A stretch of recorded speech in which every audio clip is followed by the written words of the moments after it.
A paz de Cristo, queridos, com alegria e satisfação, nós estamos mais uma vez aqui para abençoar as vidas de professores e alunos da EBD. E olha só, nós estamos agora chegando à última lição deste trimestre, do primeiro trimestre de 2017, e como passou rápido. Mas eu louvo a Deus porque nós pudemos crescer muito na graça e no conhecimento do Senhor Jesus. Nós já estamos com a nova revista, que é essa daqui, você pode estar conferindo, com certeza os irmãos já têm em mãos, O Caráter do Cristão, moldado pela Palavra de Deus e provado como ouro. Nós estaremos dentro de poucos dias, em menos de uma semana, já gravando a primeira pré-aula do segundo trimestre de 2017, que vai ser uma bênção. Se você está chegando agora neste canal, seja bem-vindo. Eu lhe convido a se inscrever neste canal. Inscreva-se e você vai estar recebendo os vídeos em primeira mão. Também ajude a nós divulgarmos este canal para espalhar a palavra de Deus a todos. Muito bem, nós temos também aula para juvenis. Eu vou deixar o link na descrição do vídeo. Também, se você ainda não é amigo do professor Márcio no Facebook, o link está também na descrição, e-mail para contatos e tudo mais, eu deixo na descrição do vídeo. A lição de número 13, uma vida de frutificação. O nosso texto áureo está em João 15 e o verso 2, que diz: toda vara em mim que não dá fruto, atira e limpa toda aquela que dá fruto, para que dê mais fruto. João 15, verso 2. A verdade prática diz: o crente só terá uma vida frutífera se estiver ligado à videira verdadeira, Jesus Cristo. O nosso texto bíblico em classe está no Evangelho de João, capítulo 15, os versos 1 a 6. Antes de nós iniciarmos os conceitos desta pré-aula, eu preciso mandar um abraço para os irmãos que deixaram ali o seu nome, seu ministério. Nos comentários eu peguei esses nomes aqui até o sábado à tarde, então se o teu nome não estiver aqui, eu estarei com certeza falando o seu nome na próxima aula. Muito bem, professor Aldemiro Magalhães, Assembleia de Deus em Milagres, Bahia. O pastor Oscar Ribeiro, Assembleia de Deus São Miguel do Guamá, Pará. Paulo Henrique Araújo de Lima, Distrito Galante, em Campina Grande, Paraíba. Também Misael Trindade, Assembleia de Deus em Ji-Paraná, Rondônia. Davi Marques, ou é David Marques Cristino, Assembleia de Deus Floresta, em Novo Hamburgo, Rio Grande do Sul. E o presbítero Anderson, da Assembleia de Deus em Vitória, Espírito Santo. Se eu não falei o seu nome, na próxima gravação da lição de número 1, eu estarei citando o seu nome, sua cidade, se você deixou aí nos comentários. Muito bem, uma vida de frutificação. No Antigo Testamento, Israel é representado por uma vinha, mas que produziu uvas bravas. Sempre que Israel é comparado a algo na agricultura no Antigo Testamento, é a uma vinha. E você pode ver isto nos seguintes textos. Anote isto, professor, porque vai ser muito útil para a sua aula. Salmo 80, verso 8, Isaías 5, verso 1 e 2, Ezequiel 15, Oséias, capítulo 10 E também aqui no Novo Testamento, em João 15. Lá no Salmo 80, você vai ver que Deus está plantando uma vinha. Ele traz uma vinha do Egito, comparando a Israel. Em Isaías, você vai ver que Deus planta a vinha, cerca, limpa, mas a vinha produz uvas bravas. Em Ezequiel capítulo 15, você vai ver também Deus reprovando a sua vinha. E por aí vai. Então, esses textos que eu citei aqui, eu vou deixar no esboço, você vai ser muito útil se você utilizar na sua aula para você comparar mostrar que Deus compara a nação de Israel a uma vinha no Antigo Testamento. Assim também, Jesus vai comparar os seus discípulos, a igreja, a uma vinha. E a função de uma vinha, o propósito de uma vinha é produzir frutos. Muito bem, é o próprio Jesus que se compara à videira, né? Ele não neste momento aqui, ele não se compara à oliveira ou à amendoeira. Nesse momento, ele se compara à videira. E a pergunta é, por que Jesus se compara à videira? Porque a videira ela vai produzir o vinho, e o vinho é um tipo da vida, da alegria e da prosperidade. E mais, o texto diz assim, eu sou a videira, mas ele diz a videira verdadeira. Ele está dizendo que ele é a videira original. Então quer dizer que pode haver outras videiras? Sim, se ele está dizendo que ele é a videira verdadeira, é porque já existiu videira que não deu fruto. Um exemplo, o primeiro Adão. Jesus é chamado na Bíblia de o último Adão. O primeiro Adão era uma videira e Deus esperava que produzisse fruto, mas Adão não produziu o fruto que o Pai esperava. Agora Jesus vem falando assim, eu sou a videira, mas eu não sou qualquer videira, eu sou a videira verdadeira. É esta videira que o Pai plantou e que vai produzir. Então, se você quer produzir, você precisa estar em mim. É isto que Jesus está falando aqui no primeiro versículo.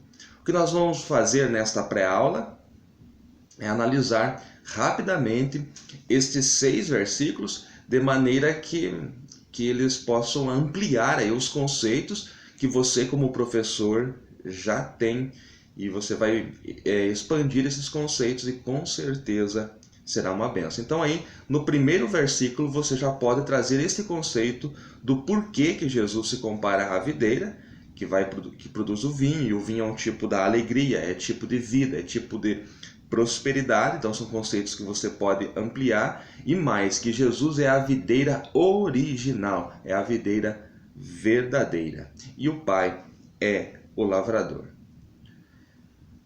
Houve na Bíblia muitas videiras falsas. Um exemplo muito típico disso está no livro dos Juízes. Eu vou mostrar um texto que talvez poucos tenham analisado, mas é uma parábola. Esta parábola ela foi dita por Jotão. A parábola de Jotão está em Juízes, o capítulo 9, e os versos 8 a seguir você pode ler. Diz assim, foram uma vez as árvores a ungir para si um rei.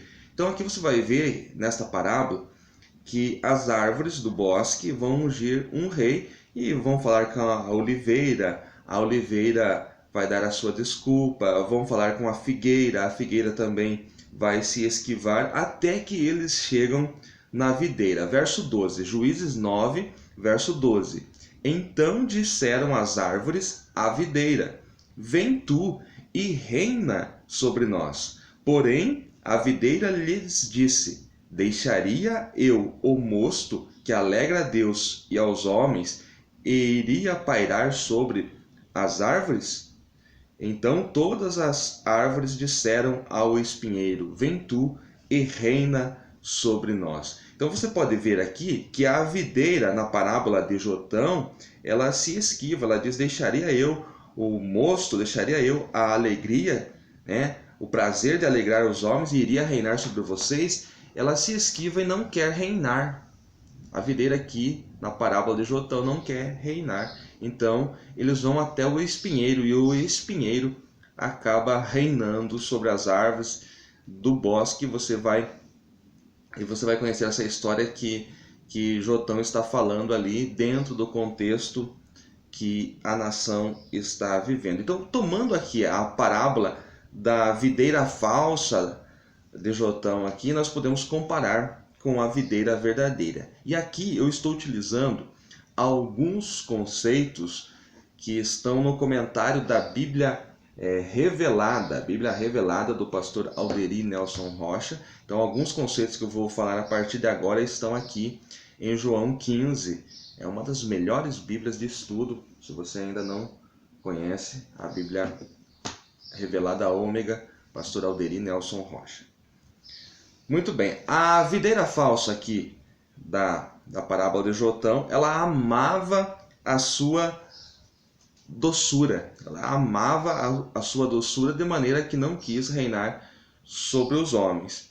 Ao contrário da videira verdadeira, que é Jesus Cristo, que comeu ervas amargas e também tomou o fel lá na cruz. Lá na cruz ele toma o fel, ele deixa a sua doçura e come as ervas amargas e toma o fel em prol da humanidade, em prol daqueles que aceitarem o seu sacrifício. A videira falsa de Jotão não abria mão do seu fruto. Ela disse: deixaria eu o meu vinho, o meu mosto? Não abria mão do seu fruto. Já a videira verdadeira entregou-se a si mesma como fruto principal, vertendo o seu suco, vertendo o seu sangue em prol das vidas. A videira falsa de Jotão não quis labutar sobre as outras árvores. A videira verdadeira, que é Jesus, enfrentou Satanás a favor dos homens. A videira falsa da parábola de Jotão entregou o domínio ao espinheiro, não quis reinar, enquanto a videira verdadeira, que é Jesus Cristo, triunfou sobre as obras de Satanás e tomou a coroa de espinhos, sobre a sua cabeça. Então aí uma comparação entre a videira falsa de Jotão, da parábola de Jotão, e a videira verdadeira, que é Jesus Cristo. Esses conceitos estão na Bíblia Revelada, Novo Testamento explicado, e eu achei muito interessante trazer para os irmãos, e você pode expandir esses pontos aí e ter uma aula abençoada. Voltando aqui para a nossa revista, a Leitura Bíblica em Classe, o verso de número 2, toda vara em mim que não dá fruto, atira e limpa toda aquela que dá fruto, para que dê mais fruto. Aqui eu aprendo um conceito muito importante, é que o ramo não poderá viver para o seu próprio proveito e para a sua própria glória. Ele não pode crescer sem produzir.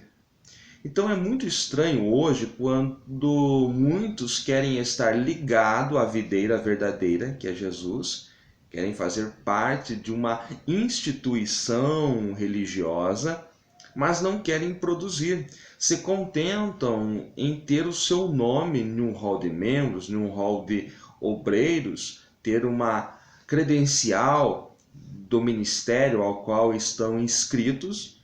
Então eles querem estar ligados, à videira verdadeira, mas não querem produzir.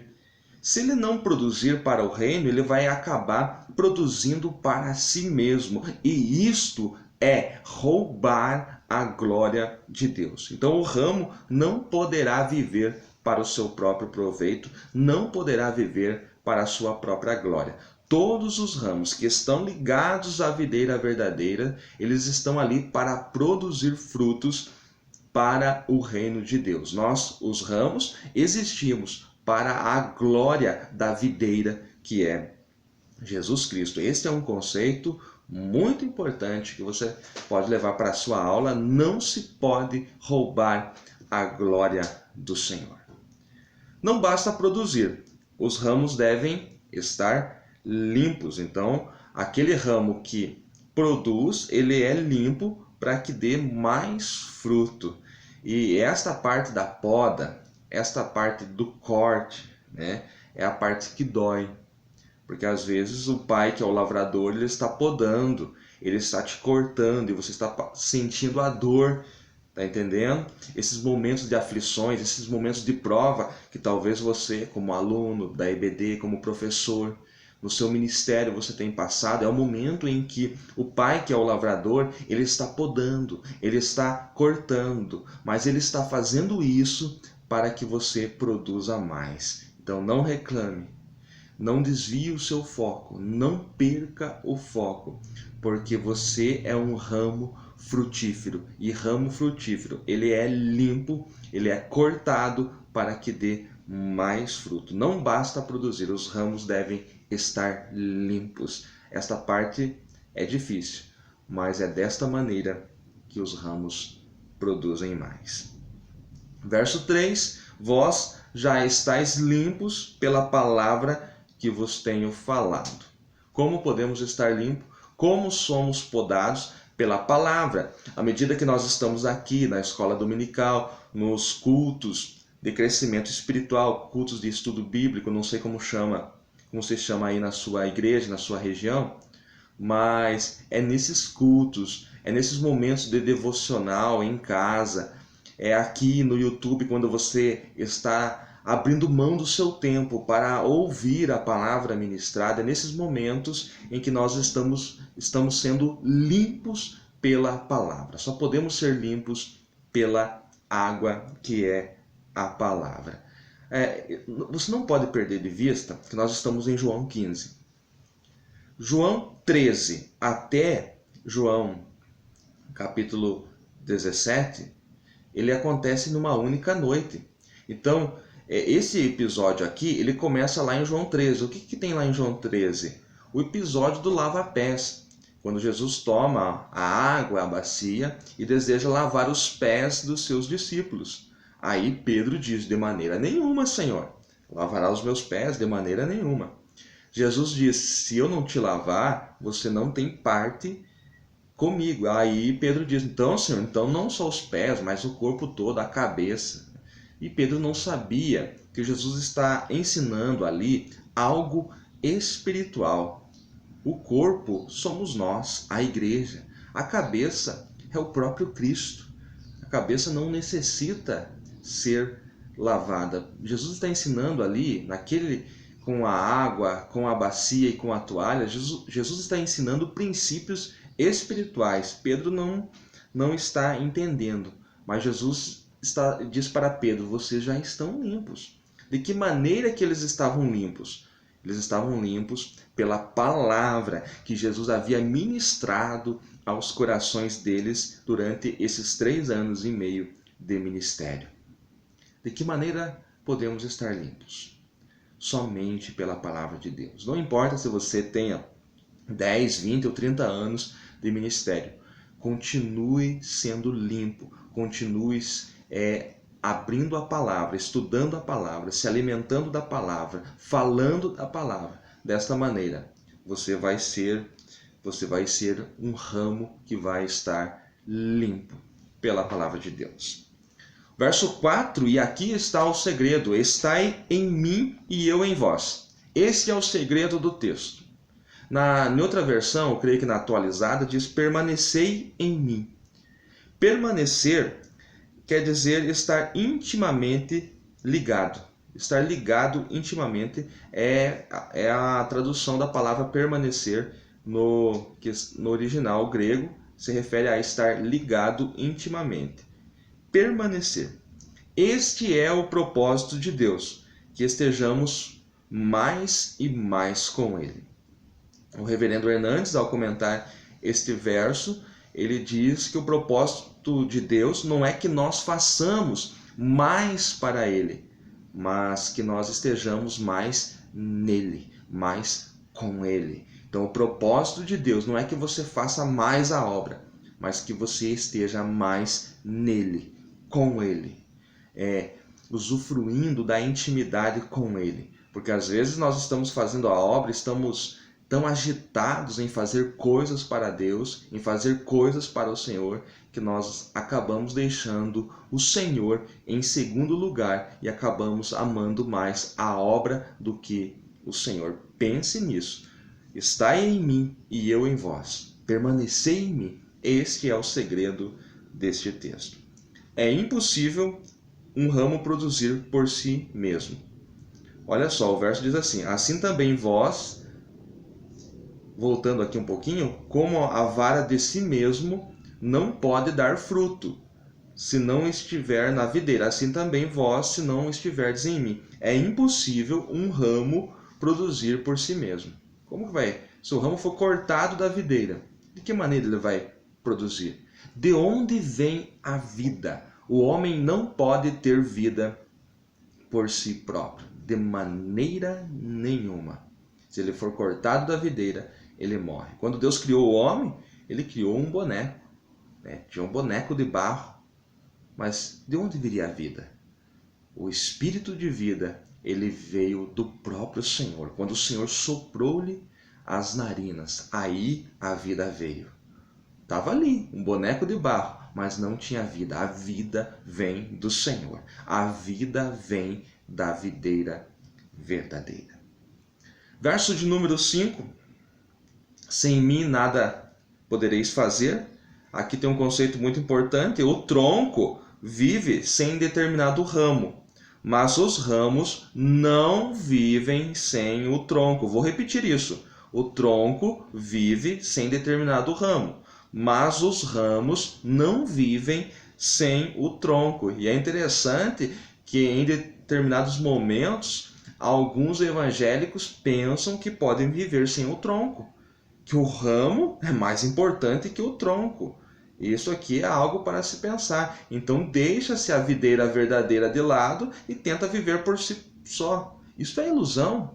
Isto é uma farsa. Isto é uma mentira.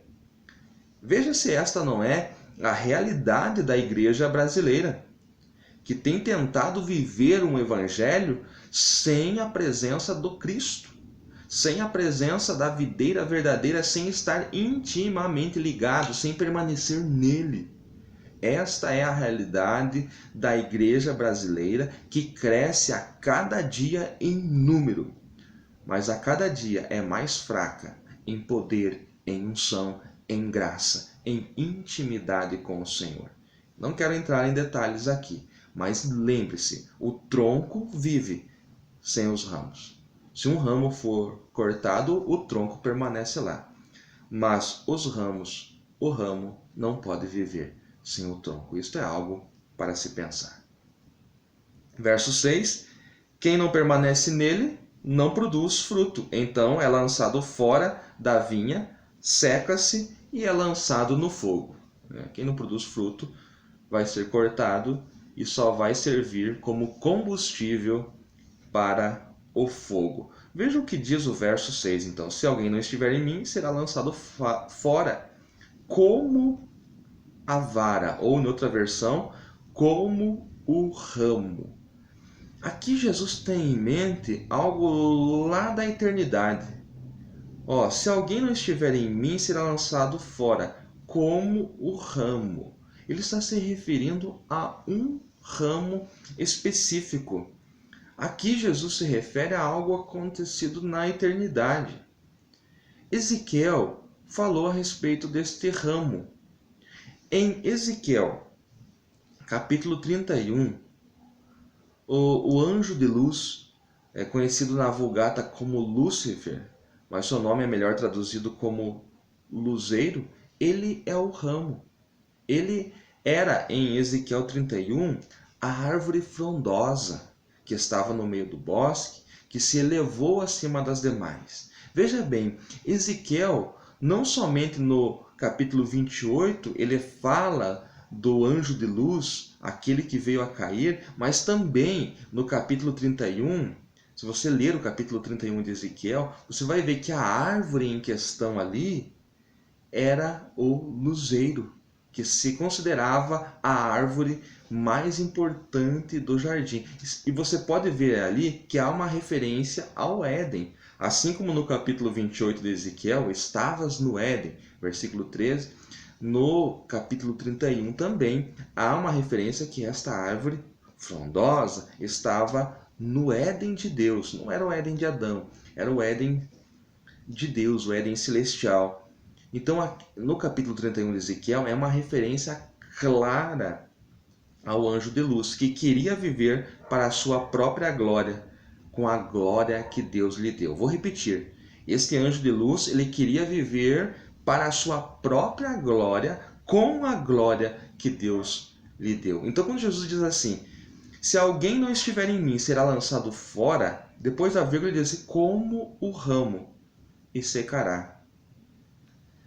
Então Jesus faz uma menção àquele que é o pai do orgulho, da soberba, da arrogância, que estava ligado em Deus, no próprio Pai, que é o lavrador da vinha, mas quis tomar a glória do Pai para si. E este é o destino dele, o fogo eterno. Pense nisso. Mas a lição, ela vai focar no amor. O amor é o principal, ou melhor, é a principal parte do fruto do Espírito. Por isso que o amor vem em primeiro lugar. Na lista das partes do fruto, o amor é o primeiro. Com ele nós temos uma vida espiritual abundante, uma vida conjugal mais feliz, famílias melhores e uma sociedade melhor. O amor de Deus é o segredo para o atual momento. Pense nisso. De tudo que você ouviu durante esse trimestre, de tudo que você ouviu, o maior mandamento sempre vai ser o amor. Que o amor de Deus ele esteja derramado em vossos corações e que essas 13 lições elas sirvam de um crescimento espiritual abundante na sua vida, na sua família, na sua igreja e que você venha produzir mais para o reino de Deus. Se esta aula foi útil, ajude-nos divulgando.